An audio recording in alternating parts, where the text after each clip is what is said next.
Hi, welcome to our channel where we share the most intriguing stories.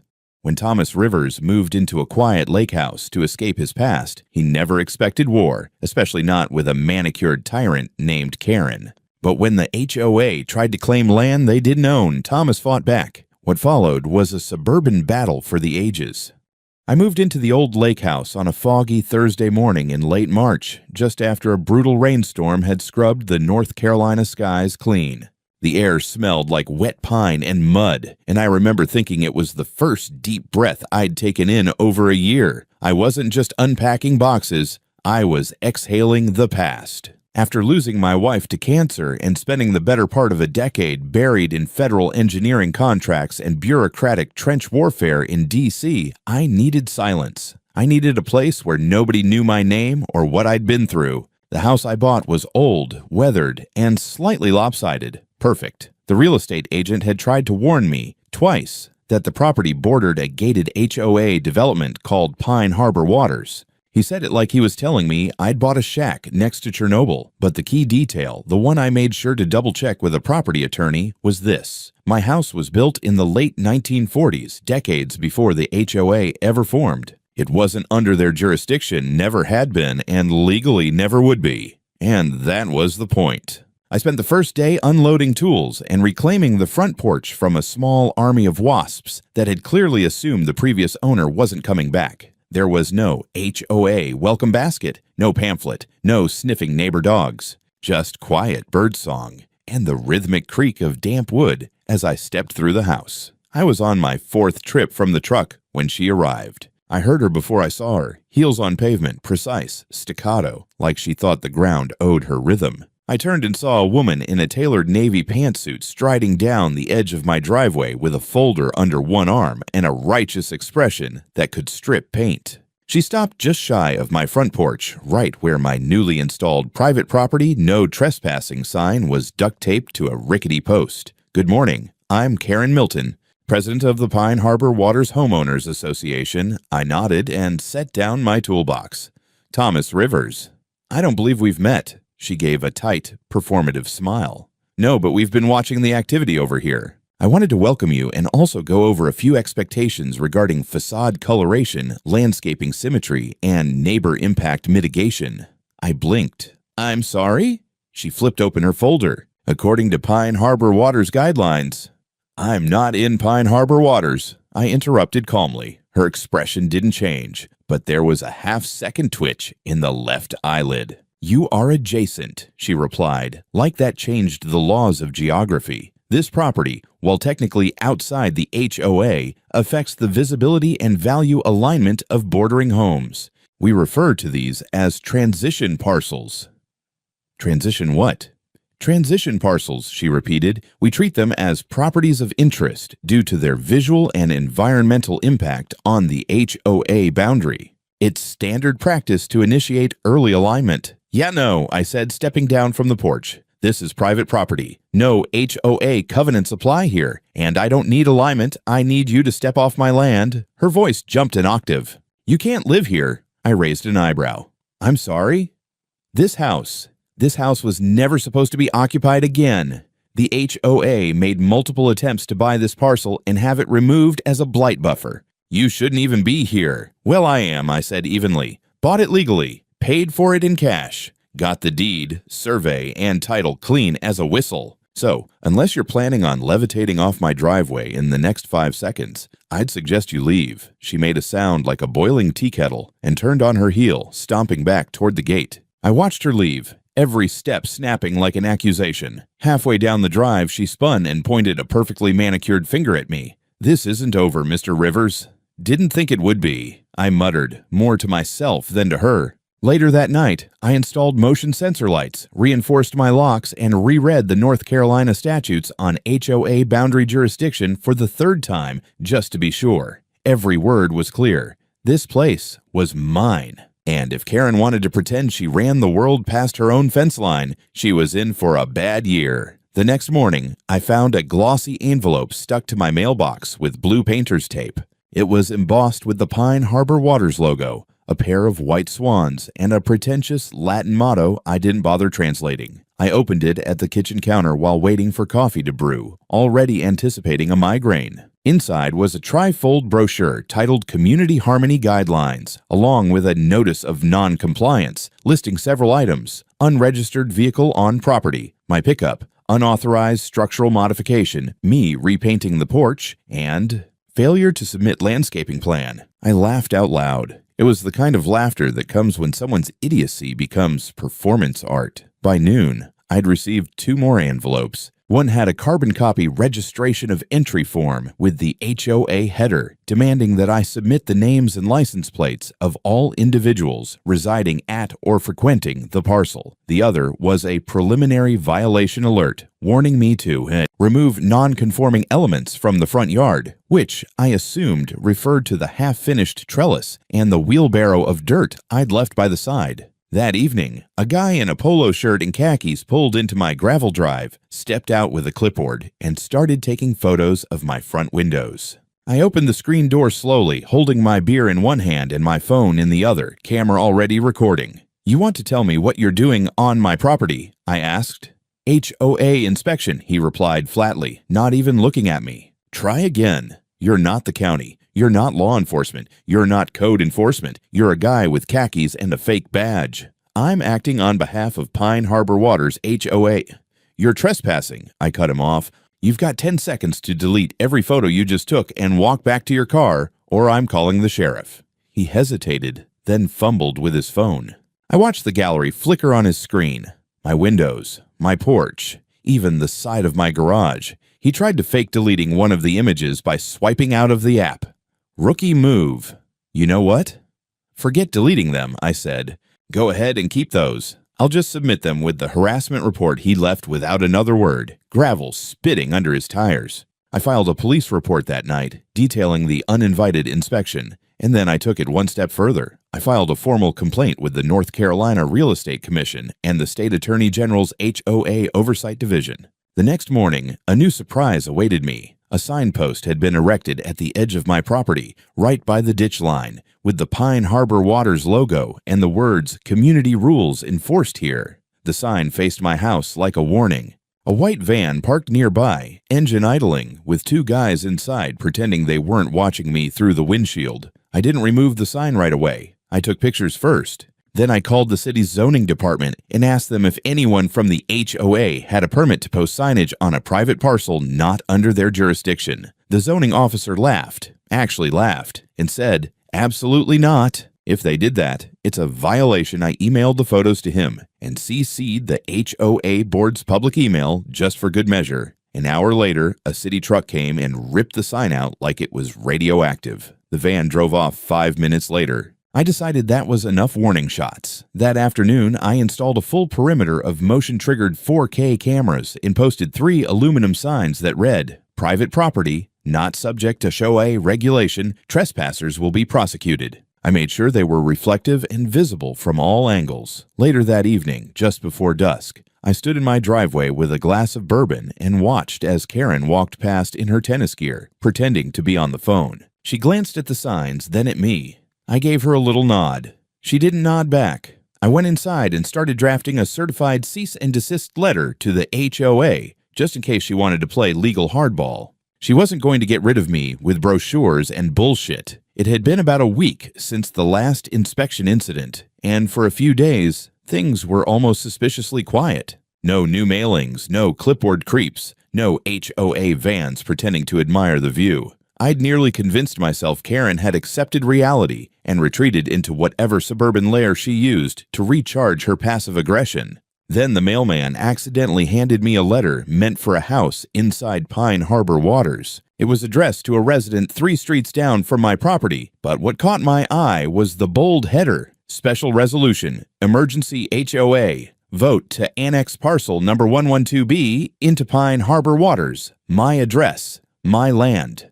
Parcel 112B. The letter included a copy of a petition and a ballot proposing a new rule that any home within 100 feet of Pine Harbor Water's official boundary line be considered subject to mandatory transitional integration. It sounded like a PR-friendly way of saying, let's absorb the outsider by vote. I looked closer at the petition signatures. Dozens of them. supposedly. But I recognized one name, Gerald Hines, the sweet old guy who walked his dog past my house every evening. I called him.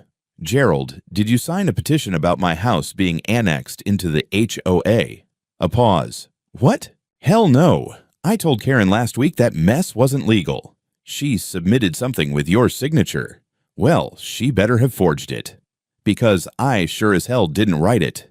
He wasn't the only one. I called 2 more names on the list and both denied ever seeing the petition. I scanned the document and emailed it directly to my attorney and to the state's HOA Oversight Division, tagging it as suspected forgery and requesting an immediate inquiry. My lawyer, Megan, called me 20 minutes later, sounding halfway between entertained and furious. "She's trying to vote you into an HOA you're not part of. That's like the country club voting to force you into a tuxedo because you live next to their parking lot." I asked if this was even remotely legal.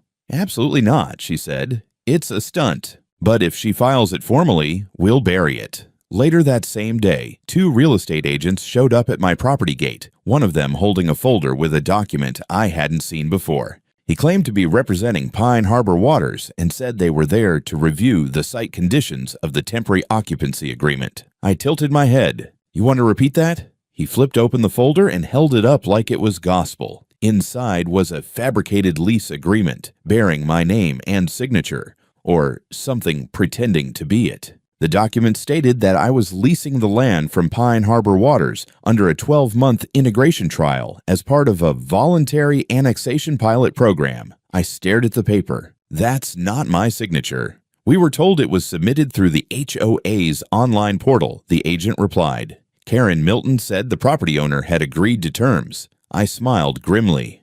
"Did she also mention that I own this land outright and have never once clicked on anything resembling a portal, pilot program, or HOA integration?" The agents glanced at each other and backed off quickly after I told them they were standing on camera. I asked them to leave and made sure to photograph their car and license plate on their way out. That night, I drove straight to the county records office. I sat down with a clerk and pulled up my parcel's full ownership history, zoning classification, boundary documentation, and deed title. Everything checked out. Clean title, no encumbrances, no easements, and most importantly, 0 HOA jurisdiction.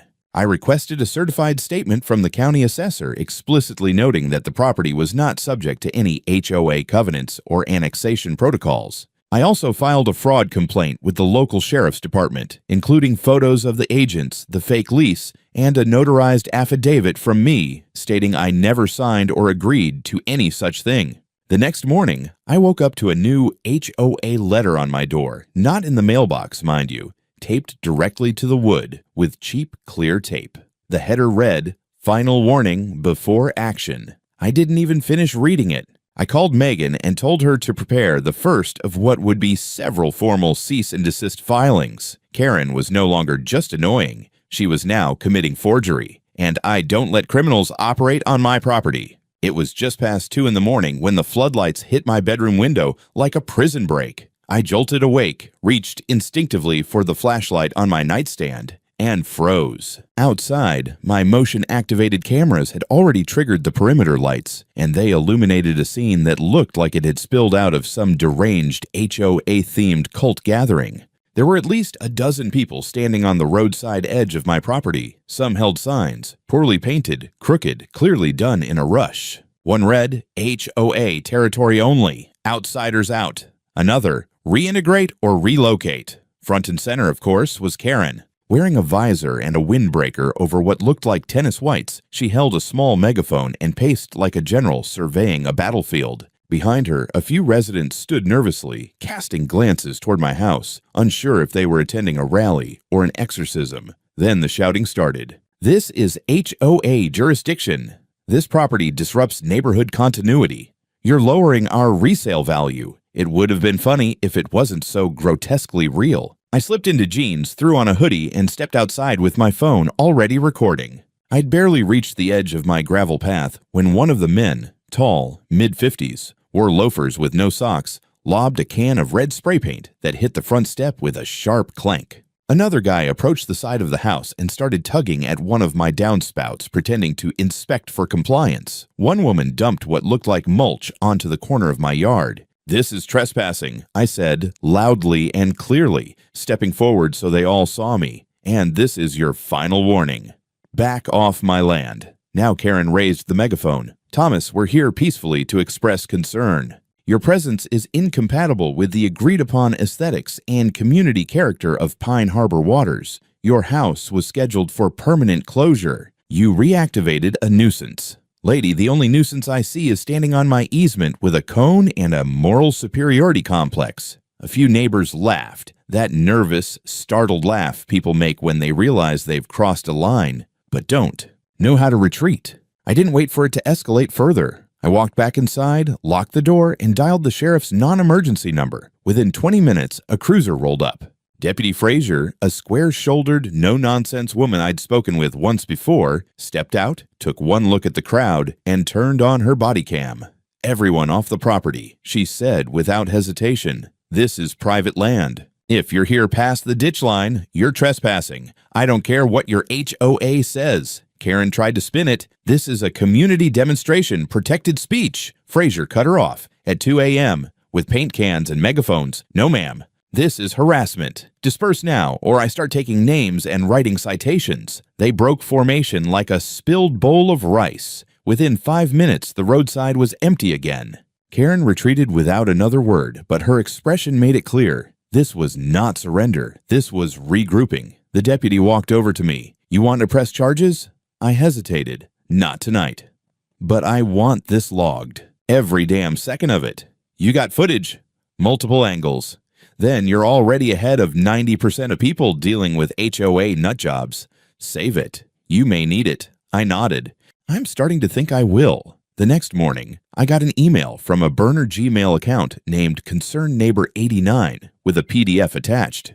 The file was titled Community Arts Demonstration Summary in HOA Cultural Participation. It described the previous night's mob as an impromptu cultural display aimed at fostering dialogue between traditional residents and boundary dwellers. Though file claimed it was non-affiliated with HOA leadership, but the metadata showed it was created on Karen's laptop. I forwarded it straight to my lawyer, the sheriff's office, and the state's HOA oversight email with a big fat note. "Tell me again, this is a coincidence." I was done reacting. It was time to start building a case. 3 days after the night parade of idiots, I found a flash drive in my mailbox. No envelope, no note, just a plain black USB stick taped to a folded paper towel. For a second, I thought it was a threat. Maybe a virus, maybe some HOA psycho's manifesto. But curiosity and paranoia have always been close cousins, so I plugged it into an old backup laptop that wasn't connected to Wi-Fi. Inside, 2 folders, timestamped security cam footage, and a single video file labeled HOA_MTG_RECON_footage.mov. I opened it. The first folder was grainy nighttime footage taken from a neighbor's security system across the street. Angle was perfect. Karen standing in the middle of a group of people passing around cans of spray paint and laminated maps of my property. At one point, she pointed at the corner of my lot and said, "The downspouts vulnerable. Start there." It's non-conforming. She wasn't just tolerating the stunt, she orchestrated it. The second folder was even better. A phone recording of what appeared to be an HOA board meeting, audio only with a PowerPoint presentation projected in the background. Karen's voice dominated. "If this goes to court, we pivot to community preservation language. Call it aesthetic mitigation. Say we tried to integrate him. If we drown him in procedure, he'll move just to get peace." Someone in the room actually laughed. "We'll make him a cautionary tale." My blood went cold. I called Megan, my lawyer, and within 15 minutes, we were on Zoom. I shared my screen, showed her the footage, let her listen to the board meeting, watched her expression turn from skeptical to surgical. "Well," she said, leaning back, "this just went from annoying to actionable." By that afternoon, Megan had drafted a comprehensive civil lawsuit. We were suing Karen Milton personally and the HOA as a corporate entity for criminal trespass, harassment and stalking, property damage, filing false documents with county authorities, attempted fraudulent annexation, unauthorized use of personal information, conspiracy to defraud, We attached the video files as exhibits, along with the fake lease agreement, the altered petition, the art demonstration, PDF metadata, my police reports, statements from Gerald Hines, and other neighbors confirming their signatures had been forged. And to top it off, Megan filed a parallel complaint with the North Carolina Department of Insurance and Real Estate Commission, requesting a formal investigation into HOA fund misuse, unauthorized property claims, and Karen's abuse of her position. Damages sought $550,000. We weren't just suing over property lines anymore. We were suing over Karen's entire strategy of authoritarian insanity, disguised as neighborhood management. That same evening, as if summoned by some HOA bat signal, a reporter showed up. Local paper. Young, sharp, smelled like ambition and cheap ink. She introduced herself, said she'd gotten wind of the dispute from a sheriff's office contact, and wanted a quote. I didn't give her a soundbite. I gave her the full story. All of it. The fake lease, the midnight harassment, the spray paint, the doctored petition, the phony vote, the boardroom tapes. I told her I had the footage and I was ready to go to court. She listened like she'd stumbled onto Watergate with golf carts. 2 days later, the article dropped. Can a private HOA annex a non-member? The Battle for Parcel 112B, front page of the county section, accompanied by a still image from the spray paint video, with Karen's face frozen mid-rant. I didn't hear from her for 3 days after that. Then came the email, a long, whining, gaslight-drenched essay from Karen Milton, HOA president, CCing the HOA board and a few select residents. She claimed I had initiated hostilities, that I was aggressively resisting community harmony, and that I had placed residents in fear by weaponizing surveillance and outing internal documents. I let Megan handle it. Her reply was 2 sentences long. All communication is now directed through legal counsel. Any further contact with my client constitutes harassment. Karen went silent, but the board didn't.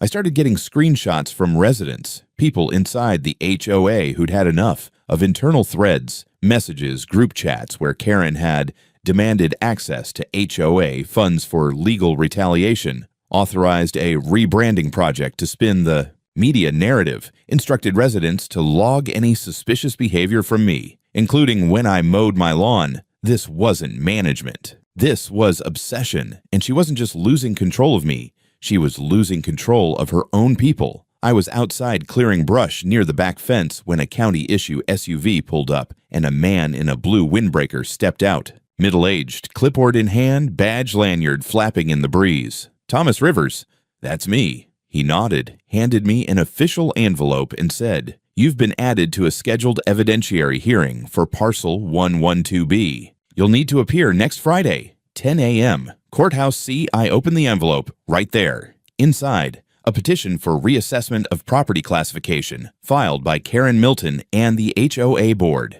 They were trying to legally reclassify my lot as common use buffer land to justify their previous actions, retroactively. The move was insane, bold, desperate. I called Megan. They're trying to rewrite zoning history, I said. Her tone went from calm to lethal in half a second. If they push this through, it'll give them standing to demand access, maintenance rights, even development priority. It's a backdoor land grab. We're not just going to fight it. We're going to blow it out of the water. The next few days were a blur of calls, printer jams, scanned maps, scanned deeds, notarized affidavits. We dug deep. Megan contacted a land surveyor who had been working in the county for over 30 years. He remembered the parcel and had original hand-drawn plats from before the HOA was even incorporated. Those old records showed clearly. My lot was part of a legacy private parcel that predated the HOA by nearly 4 decades. Not only that, but the HOA's perimeter stopped over 60 feet away from my southern boundary. Their whole case relied on a single updated map Karen had pushed through the zoning commission 2 years ago, an update that had never been formally ratified by the county assessor. We had the original surveyor come in person. Court day came, and I showed up in a button-down and boots. No suit, no tie, just me. Karen arrived with 2 HOA board members and some overpriced lawyer who looked like he charged extra for words like adjournment and amicable. The judge, an older guy with a gut that screamed bourbon and skepticism, read through the preliminary brief, then looked up at Karen's side. Ms. Milton, you're requesting a full zoning reassignment of a parcel that's clearly outside your corporate HOA boundary? Karen gave a tight smile. We're seeking consistency, Your Honor. This resident disrupts planned community cohesion. The parcel has no historic designation and… The judge cut her off with a grunt. Mr. Rivers, do you have documentation to support your claim? Megan stepped forward, cool, unshaken. She laid it all out, the plats, the county logs, the real estate records going back to the 70s. Then she dropped the bomb, the audio of Karen from the HOA meeting admitting they planned to drown him in procedure. The judge blinked. Is this the president of the HOA? Yes, Your Honor, Megan said. And this hearing is the drowning attempt. Silence. Then he leaned back and said, I'm inclined to rule now, unless either party feels lucky. Karen's lawyer mumbled something about continuance. Denied. Then came the ruling. The judge upheld my ownership, declared the HOA's petition invalid and abusive, and issued a cease and desist order to the HOA regarding any further contact or attempts to annex my land. But that wasn't all. He referred the HOA to the County Fraud Division for investigation. Karen's face, in that moment, looked like someone had just told her the IRS was moving into her guest room.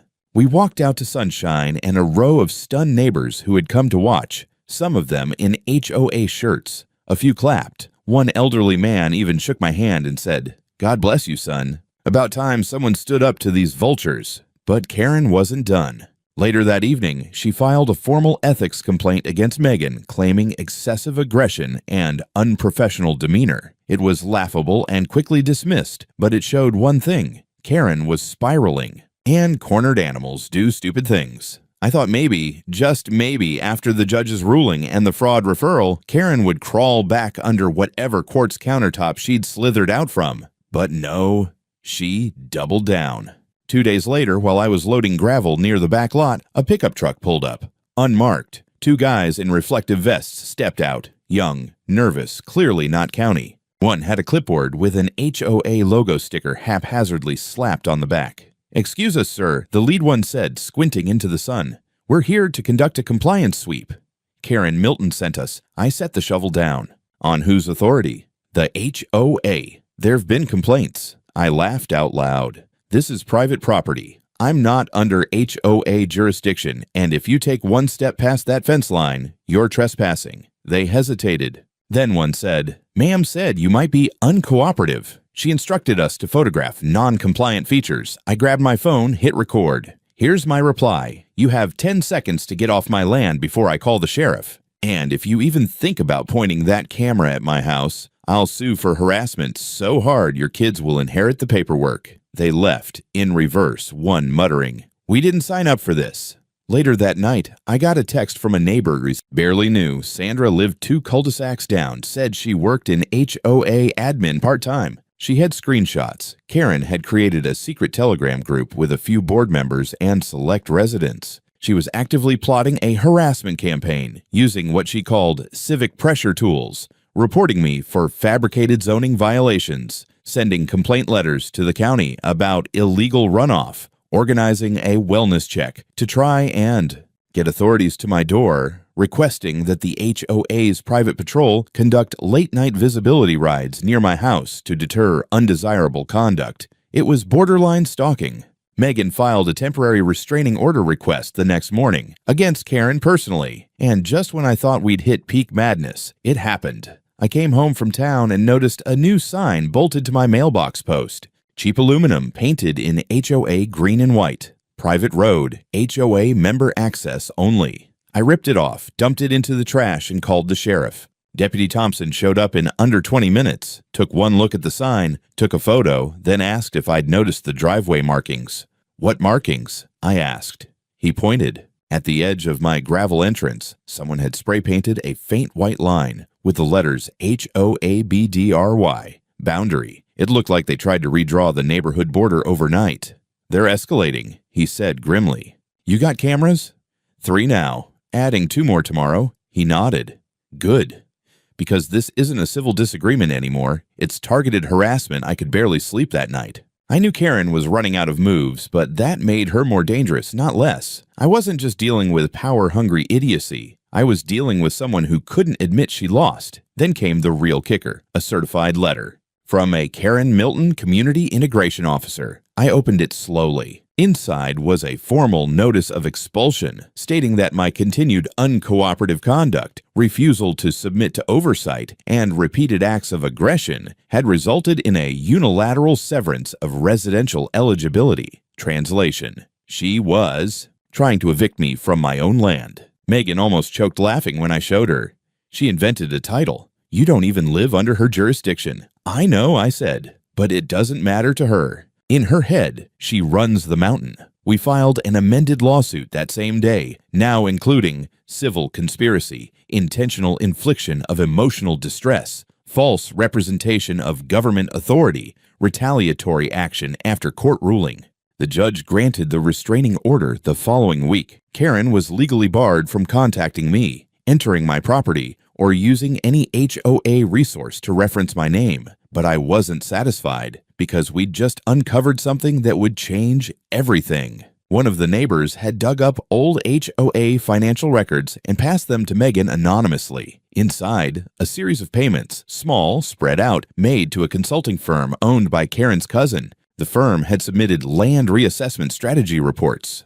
Months before the HOA ever voted to claim my parcel. That meant Karen was planning this long before any community concern emerged. She wasn't enforcing policy. She was running a long con. The trial was scheduled for the end of the month. Civil court, but the air felt heavier than some criminal hearings I'd been to years ago. Megan said it best as we sat in that echoey courtroom. This isn't just about property. This is about punishing abuse of power. Karen walked in like she still ran the place. White blazer, big sunglasses, lips pinched so tight it looked like she was biting back a scream. Behind her, two of the HOA board members and a real attorney this time. Not the slick guy from before, but a worn-out civil defense lawyer who looked like he already knew they'd lose. Megan opened like a sledgehammer. She didn't waste time on emotion. She started with maps, the deed chain, the surveyor's affidavit, and the court ruling that had already confirmed my land was not, and never had been, HOA property. Then she walked the court through a timeline of HOA actions after that ruling. The harassment, the falsified signs, the compliance patrols, the fabricated letters. Then she dropped the bomb. The payments to Karen's cousin's consulting firm, and the fact that said cousin had never filed a business license in the state. It wasn't just unethical, it was fraud. We had emails, we had invoices. We had internal HOA meeting notes leaked by a fed-up treasurer, where Karen openly said, "The parcel's too valuable to let him keep it. I'll handle it my way." Karen's lawyer objected, begged to suppress the leak. Denied. The judge, same one from the zoning case, looked exhausted, but his voice was steady when he finally leaned forward. "I have rarely seen a clearer case of retaliatory abuse of process," he said. This homeowner was harassed, defamed, surveilled, and targeted with legal actions rooted in deliberate misrepresentation. He ruled in our favor on every count. Karen was ordered to pay $250,000 in compensatory damages, $80,000 in legal fees, plus a personal fine of $30,000 for malicious abuse of administrative procedure. But the judge didn't stop there. He referred Karen Milton and two board members for criminal investigation for filing false claims, attempted zoning fraud, misuse of HOA funds, harassment through civil process. Karen's mouth dropped open when she realized this wasn't just about money anymore. This was jail time. And sure enough, 3 weeks later, the sheriff's office issued a public notice. Karen had been indicted on 4 felony counts. She was arrested at her own HOA board meeting, handcuffed in front of everyone. I stood on my porch that night with a cup of coffee and watched 2 news vans drive past. One even stopped for a moment, then moved on, probably looking for a good angle of the HOA clubhouse. I didn't wave. I didn't smile. I was tired, but satisfied. The new HOA board quietly emailed every resident a notice of board restructuring, and in small print included an apology for previous leadership conduct not reflective of the community's values, Megan told me. If they so much as mention your name again, I'll make sure they never walk into another courtroom without thinking of you. We laughed. A week later, I took down the extra cameras. The driveway stayed quiet. No signs, no fake patrols, no Karen, just me, the mountain, and the land that was always mine. no matter what some wannabe HOA queen told herself.